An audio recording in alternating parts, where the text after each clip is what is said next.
The reality on the ground is that the genocide, killing of the people, brutalization of the Palestinians have been normalized. Solution lies in some kind of a deterrence.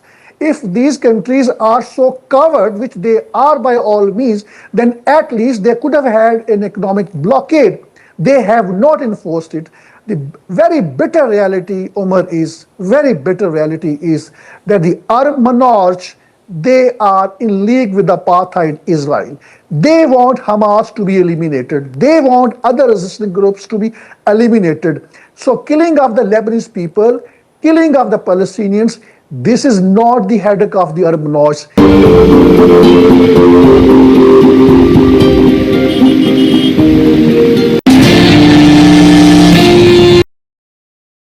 Joining me now from the Pakistani capital is political analyst Javed Rana. Javed, we were expecting the Israeli strikes to stop in one way or the other, but those strikes are only exacerbating. Lebanon has been attacked and, many people have been killed there, and now Israel is saying that they've killed a top Hezbollah commander as well.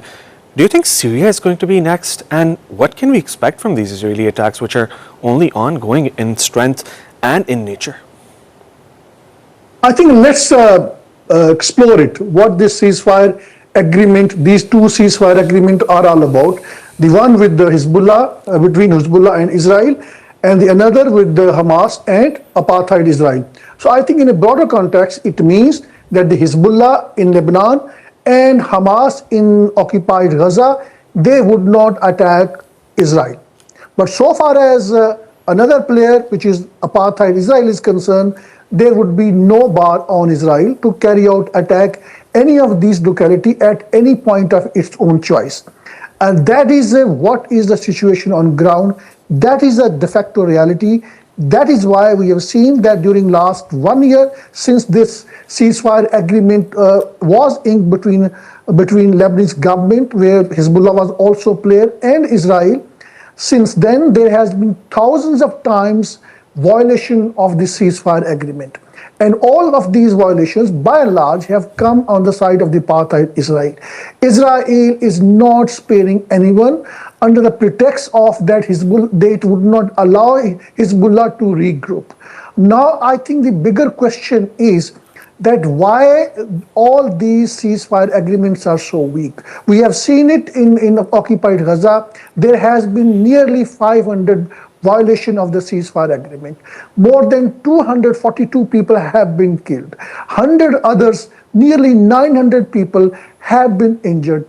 And then there have been hundreds of, I would call it terrorist attack by Israel onto the Palestinians. 70% among the casualties are the women and the children. And so I think in a broader context, I would interpret it that this is what I would say a tactical pause in the genocide, a pause which means that there would be attacks on the part of Israel onto Gaza, onto Lebanon, but Hezbollah and Hamas and other resistant groups would not retaliate, because now the very strong desire of Netanyahu is to basically attract some kind of retaliation from Hamas and Hezbollah so that Israel could resume its full-scale genocide.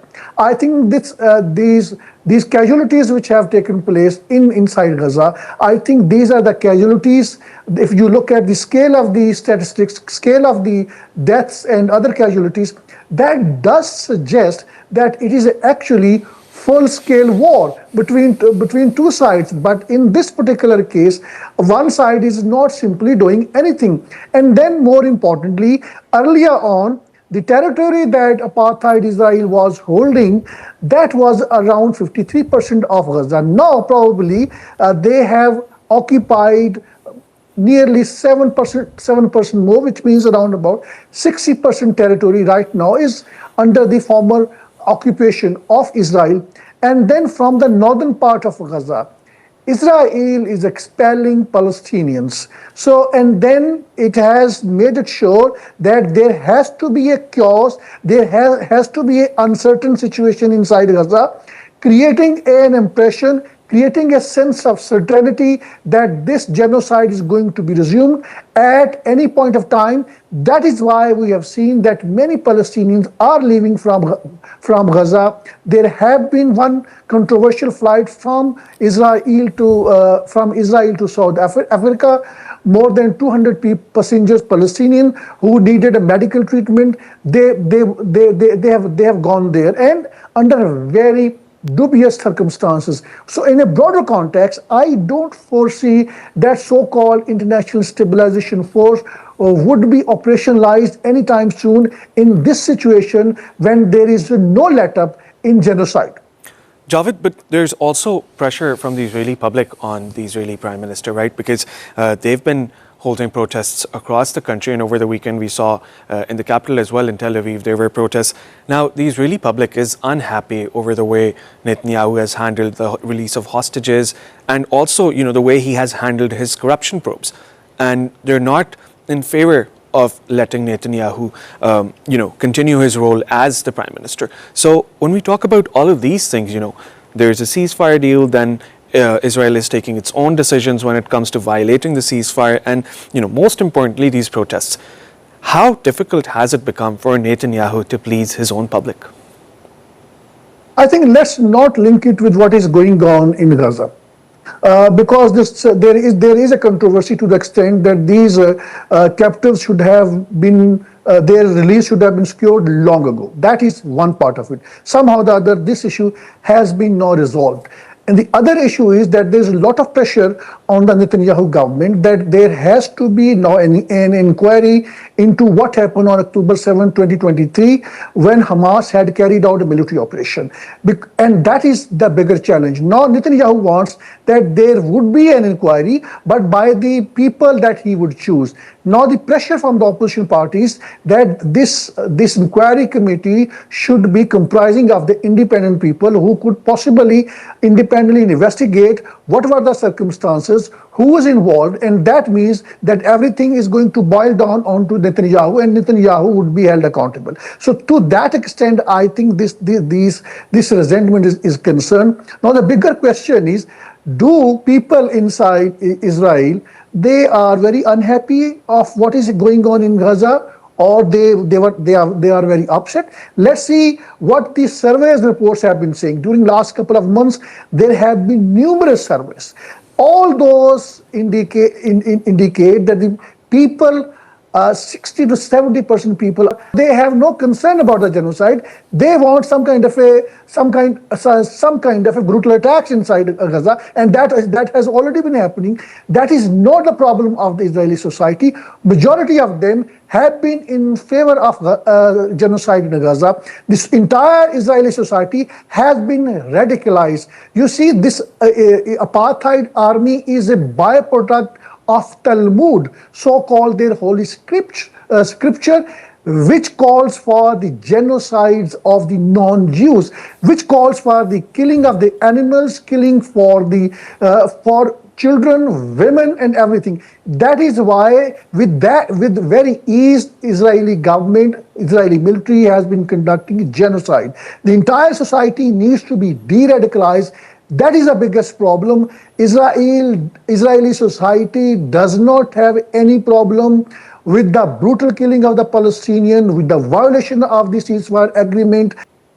Javed, now let's talk about the humanitarian situation in the occupied Gaza Strip, right? Because the UN says that, every day there should be more than 500 trucks that should be entering the occupied Gaza Strip. But in reality, we've only seen around 300 trucks enter the occupied Gaza Strip in a matter of just 2 weeks. How are you looking at that situation? Do you think that the international community should now be allowed to distribute that aid, because there are still Israeli blockades in place? So how can we counter that? What are the ways to proceed from point A to point B when it comes to delivering that humanitarian aid to the Palestinians? I think from 1 to 10 scale, I would say I would just rate 1 when it comes to the implementation of the ceasefire agreement is concerned, so far as this resumption of the humanitarian supply line is concerned. Reason being is that at least Gaza needs 600 to 800 food trucks every day. That has been the normal pattern before this genocidal campaign by the apartheid state. Now, this after the ceasefire agreement, what has been the pattern? 80 trucks have been allowed to get in, 100 trucks, 120 trucks. That has been the pattern, and that has been is an average, which means that at least 1/10 or maybe 1/9 of the needs of Gaza are being met, which means that essentially Israel is managing this as a kind of in the military language, it is a tactical operation.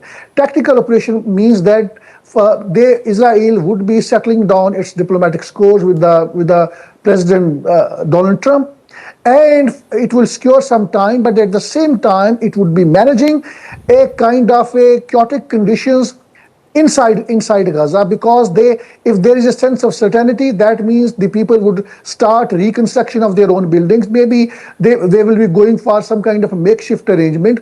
Maybe they'll be improving their sewage system. Maybe they will try to grow up their agricultural land. I think Israel doesn't want that to happen. That is why we have seen that every day there is a ceasefire agreements violation. Every day the Palestinians are being killed.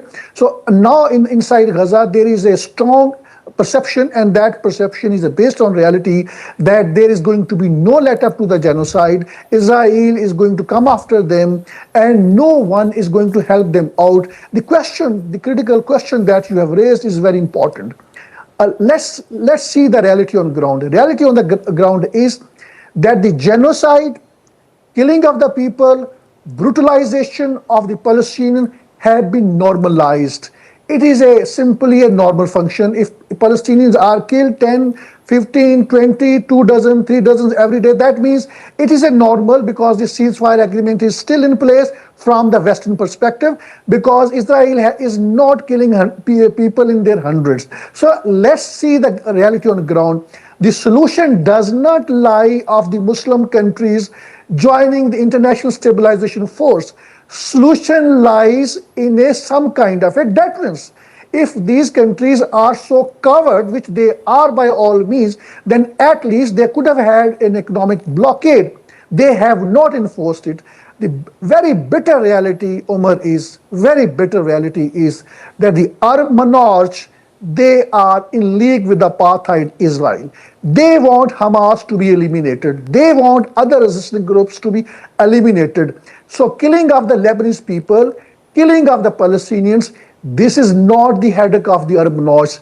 This is a problem for them, because this is not being sorted out by Israel despite the 2 years. Now they are bringing in these Muslim countries there. They want them to dismantle Hamas tunnels. They want them to disarm Hamas, essentially pitching the Muslim countries' army against Hamas, something which is going to cause more resentment in the Muslim countries, and I think that is going to backfire if the situation persists as we see on the ground.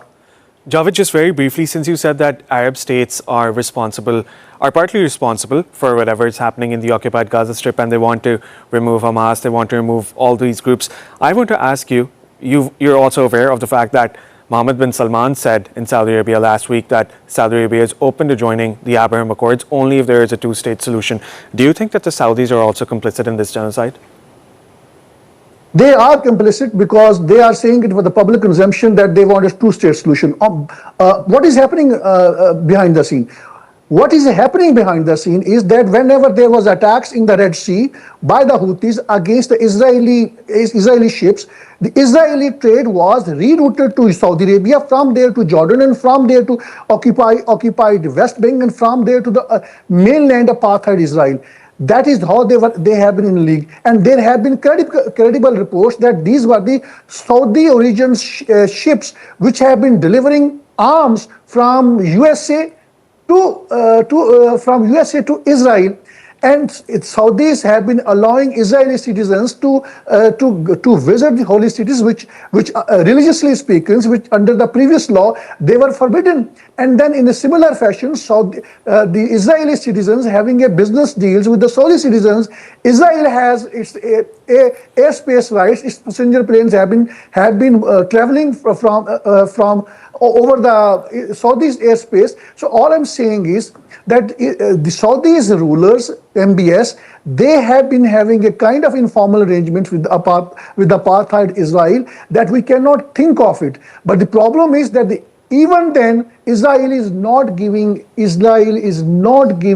any face saving to all these Arab monarchs. Israel simply wants them to formally recognize them diplomatically, no matter what they do with the Palestinians. This is the biggest problem with the Muslim countries, more particularly with the Arab monarchs, that they are least bothered about Palestinians' rights, except for Iran, except for Turkey. Javed Rana, thank you so much for being on the program today. It was a pleasure listening to your analysis. Thank you so much.